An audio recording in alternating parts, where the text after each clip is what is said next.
এই কাগজ টাগজ দেখাও না, নর্মাল বলো, হ্যাঁ নর্মাল বলো, দুদিন কাগজ করে দেখাও না, ভয় পাবে কেউ আসবে ভাই, সবাই জেনে গেছে, কে জানে ও জানলেও পাবলিক এটা আবার বলো না, সবাই ভয় পেয়ে পরবর্তী তাই করো পরবর্তী আন্দোলনে আসবে। হ্যাঁ ঠিক আছে, যা কাগজগুলো রেখে দাও, ওই কাগজ দিয়ে লাইভ একটু শেয়ার করতে হবে গ্রুপে। দুদিনের জন্য বন্ধ আছে, পরিষ্কার আলোতে চলো ওপরে ভিডিও করো, চলো ওপরে ভিডিও এসো না, ওপরে ভিডিও করো, ওপরে আসো, ওপরে হ্যাঁ ওপরে ভিডিও করো।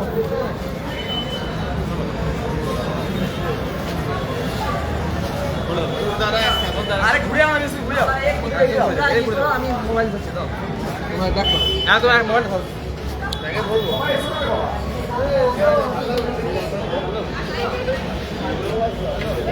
লাইভ হচ্ছে। ও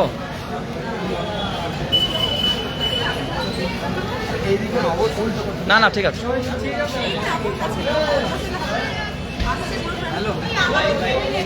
হ্যাঁ ঠিক আছে, ঠিক আছে। না না লাইভের বক্তব্য, হ্যাঁ আরে একটু পিছাও, আমি যে এবার দিয়ালে না না এইভাবে ধরলে ল্যান্ডস্কেপ নাইলে পাবো না। হ্যাঁ ঢুকে যাও আরে একটু পেছাও না সবাই।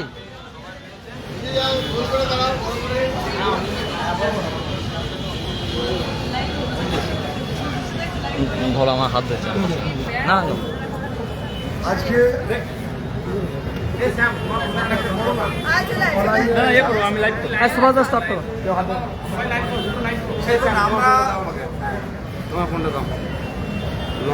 আমরা হচ্ছে প্রায় আজকে হতে পারে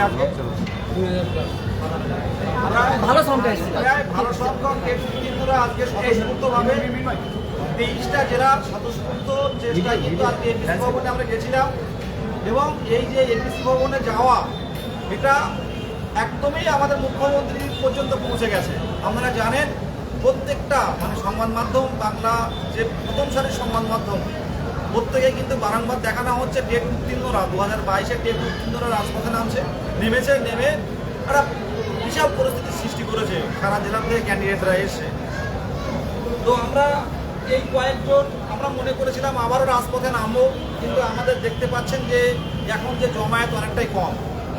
এছাড়াও শুধু আন্দোলন করাটাই আমাদের লক্ষ্য নয়, সাথে সাথে সরকারি আধিকারিকের সাথে কথা বলা। কিন্তু আজকের যে পরিস্থিতি আমরা দেখলাম, পুলিশ প্রশাসনের অতি সক্রিয়তা, এরপরে যারা বাড়িতে পড়েছিলেন তাদেরকেও আসতে হবে আন্দোলনে।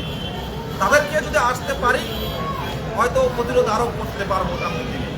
তো আজকে আপাতত আর আন্দোলন কিন্তু এইভাবে আর চালানো সম্ভব নয়, কারণ চাকরি প্রার্থীরা কিন্তু খুবই কমই আছে, স্বতঃস্ফূর্ততা কম আছে। আমরা 50,000 জন নিয়ে যখন বসতে পারিনি, তাহলে 200-300 জন নিয়ে কী করে বলবো?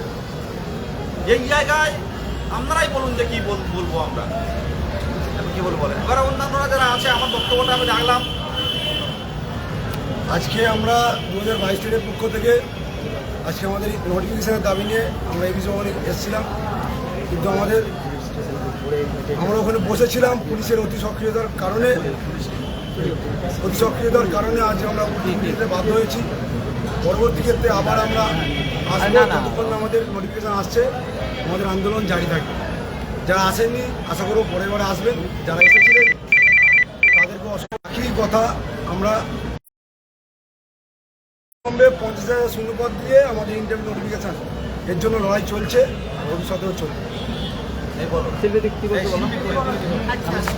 সবাই বললো, আমাদের সবাইরই কিন্তু সেই মানসিকতা নিয়েই আমরা এসেছিলাম যে এই আন্দোলন কোনোভাবেই মানে স্থগিত রাখা যাবে না। আবারও বলছি, আজকের আন্দোলন কিন্তু সমাপ্ত নয়, আজকে থেকে হচ্ছে 22-এর প্রকৃত আন্দোলন শুরু হয়েছে। এটা জাস্ট আমরা আমাদের নিজেদের এবং প্রত্যেকের কথা ভেবে আজকের মতো স্থগিত করা হলো, মানে কিছু সময়ের জন্য স্থগিত করা হলো।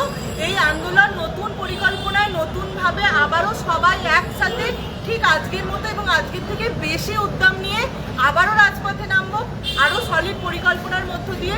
এতে কেউ হতাশাগ্রস্ত হবেন না যে কি হলো, প্রচুর কিছু হয়েছে।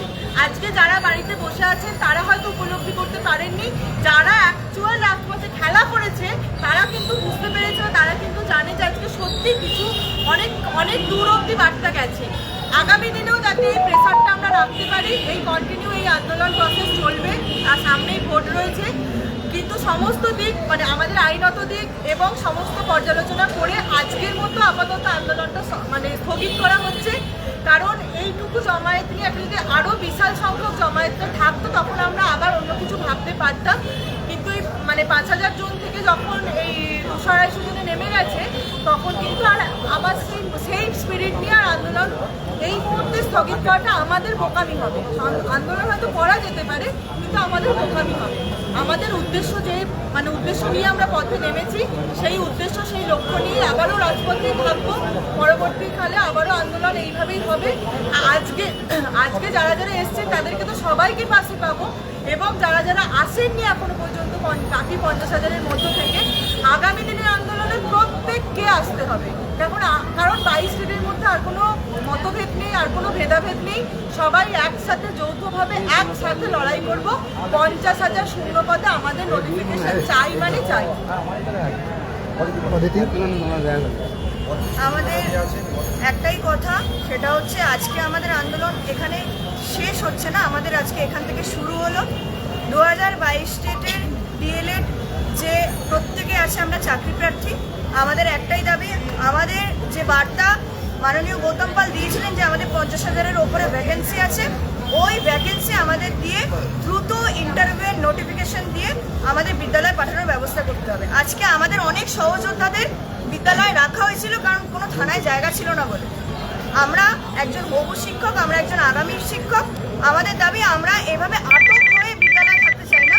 আমরা সগর্বে আমরা স্কুলে যেতে চাই এবং আমাদের হাতে চক রাখতে চাই। আমাদের দাবি একটাই, যত দ্রুত সম্ভব ইন্টারভিউ নোটিফিকেশন আমাদের দেওয়া হোক এবং পুজোর 2022 দলমত নির্বিশেষে এর থেকে বড় আন্দোলন আবার করবো এপিসিতে বা কালীঘাটে। এখানে দাঁড়িয়ে আজকে আমরা হুঁশিয়ারি দিচ্ছি। আচ্ছা, নমস্কার। আপনারা সবাই জানেন কেন আজকে আমরা এক জায়গায়, আমাদের বৃহত্তর স্বার্থটা আগে, সেজন্য আজকে আমরা সবাই নিজেদের মতামত ভেদাভেদ বাদ দিয়ে আমরা একসাথে রাস্তায় নেমেছিলাম, এবং তার ফলটা কি হয়েছে আপনারা সকালে সেটা প্রত্যক্ষ করেছেন। এটা নিয়ে আমাদের মধ্যে কোনো বিতর্ক নাই, এবং আজকে থেকে আমরা এটা শপথ নিচ্ছি যে এর থেকে বড় আন্দোলন করব। আজকে যদি 3,000 নেমে থাকে, এরপরে আমরা 30,000 নেব, এটা আমাদের লক্ষ্যমাত্রা হবে। যেদিন আমরা 30টা নিয়ে শুরু করেছিলাম, এরপরে আমাদের লক্ষ্যমাত্রাটা হবে 30,000। সেটার জন্য যা করা লাগে সেটা করতে হবে, এবং আমাদের যেটা দাবি 50,000 শূন্যবাদের নোটিফিকেশন চাই, এবং সেটা বিধানসভা ভোটের আগে চাই। সেটার জন্য যা করা লাগে সেটা করতে হবে। আর একটা কথা, যেটা আমার যারা সহযোদ্ধারা রয়েছেন আমিও তাদের সাথে একই সহমত, এবং আমিও একই কথাই বলতে চাই যে আন্দোলন তখনই সম্ভব হয় যদি সবাই স্বতঃস্ফূর্তভাবে আমাদের একই এমন দূরে সরে এলাম, নিজের গা মাচালাম, পুলিশ লাঠিটা মারছে, আর একজন আমি খাবো না, এই যে মনোভাবগুলো আজকে প্রত্যক্ষ করলাম সব আন্দোলনের মাঝে, এগুলো কিন্তু ছোট ছোট লুপ হোল, যেগুলো আমাদেরকে কিন্তু মেকআপ করতে হবে। এটা আমার নিজস্ব মতামত, আমি এটা কারো দ্বারা বলছি না। তো আমাদের নতুন আন্দোলন, নতুন কর্মসূচি অপেক্ষা করছিলেন যে কী বার্তা আসছে বা সবাই কী ভাবছেন। আশা করি আমরা সেই বিষয়টা আপনাদের কাছে তুলে ধরতে পারলাম, এটাই আমার বলা। আচ্ছা, এরপরে যদি কেউ বলা থেকে বলো। বলার কিছু নয়, আজকে যারা এসেছিল তারা অবশ্যই সত্যি তাদের মানসিকতা আজকে অনেকটা পরিবর্তন দেখেছি। কিছুজন ভয় পেয়েছে, নতুন যারা এসছে হয়তো একটু ভয় পেয়েছে, তারা পেছনের দিকে সরে গেছে, কিন্তু ওভারঅল ভালো হয়েছে আজকের আন্দোলন। আর এখন অনেকে মনে করবেন হয়তো যে এত জমায়েত হয়ে এত আন্দোলন হয়ে হলোটা কি। অবশ্যই হয়েছে, আজকের মিডিয়া কভারেজ বাদই দিলাম, মিডিয়া কভারেজ তো হয়েছেই, প্রথম সারির যত আমাদের চ্যানেল আছে সেই চ্যানেলগুলোতে ভালোভাবে কভার করেছে। তার থেকেও বড় ব্যাপার হচ্ছে আমরা থানাতে ছিলাম, আমরা বুঝেছি যে আজকে মানে এর আগেও প্রচুরবার থানাতে গেছি, সক্রিয়তা পুলিশের প্রশাসনের যে সক্রিয়তা তার থেকে আজকে কয়েক গুণ বেশি ছিল সক্রিয়তা। আজকে আমাদেরকে বারে মানে এত পেপারস, এত ফর্মালিটিস, এত কিছুতে সাইন করিয়েছে, এর আগে এরকম কিন্তু আমরা দেখিনি। মানে ওরাও কিছুটা ভীতিগ্রস্ত হয়েছে, ইভেন আমাদেরকে লাস্টে এমনও করতে হয়েছে যে আমরা যেন সেকেন্ড টাইম এখন গিয়ে ওনারা সাসপেক্ট করেছিলেন যে এখন আমরা গিয়ে হয়তো আবারও কিছু করতে পারি যা আমাদের জমায়েত ছিল। তো সেটা আমরা আজকে আর করতে পারবো না, তার একটা কারণ তো আমরা সবাই সত্যি মানসিক শারীরিকভাবে ভীষণভাবে বিধ্বস্ত ব্যস্ত আর সংখ্যায়ও এখন অনেকটা কম। আর আরেকটা কারণ হচ্ছে আমাদেরকে ওই প্রশাসন থেকে একটা নোটিশ কিছু জনকে দিয়ে ইয়ে করা হয়েছে যে আমাদেরকে আর সেভাবে আর কিছু দুদিন হয়তো আমরা ইয়ে করতে পারবো না। তো আমরা নেক্সট এর থেকেও বড় আরো কিছু করতে চাই। তো আমরা আজকে হচ্ছে সমস্ত ব্যবস্থা করে এসেছিলাম জানো। আপনারা যে যেখানে আছেন বাড়ি যাওয়ার চেষ্টা করুন, কারণ জমায়েত খুব কম। আমরা প্রত্যেকে যেখানতে পারেন সাবধানে বাড়ি ফিরবেন এই কামনা করি। আমাদের আন্দোলন শেষ হচ্ছে না, আন্দোলন আগামী দিনে হবে। খুব দ্রুত আমরা এর মধ্যে জানতে চাইব যে কবে নোটিফিকেশন আসবে। প্রত্যেকে ভালো থাকবেন, সাবধানে বাড়ি ফিরবেন। পুলিশ 12টার পর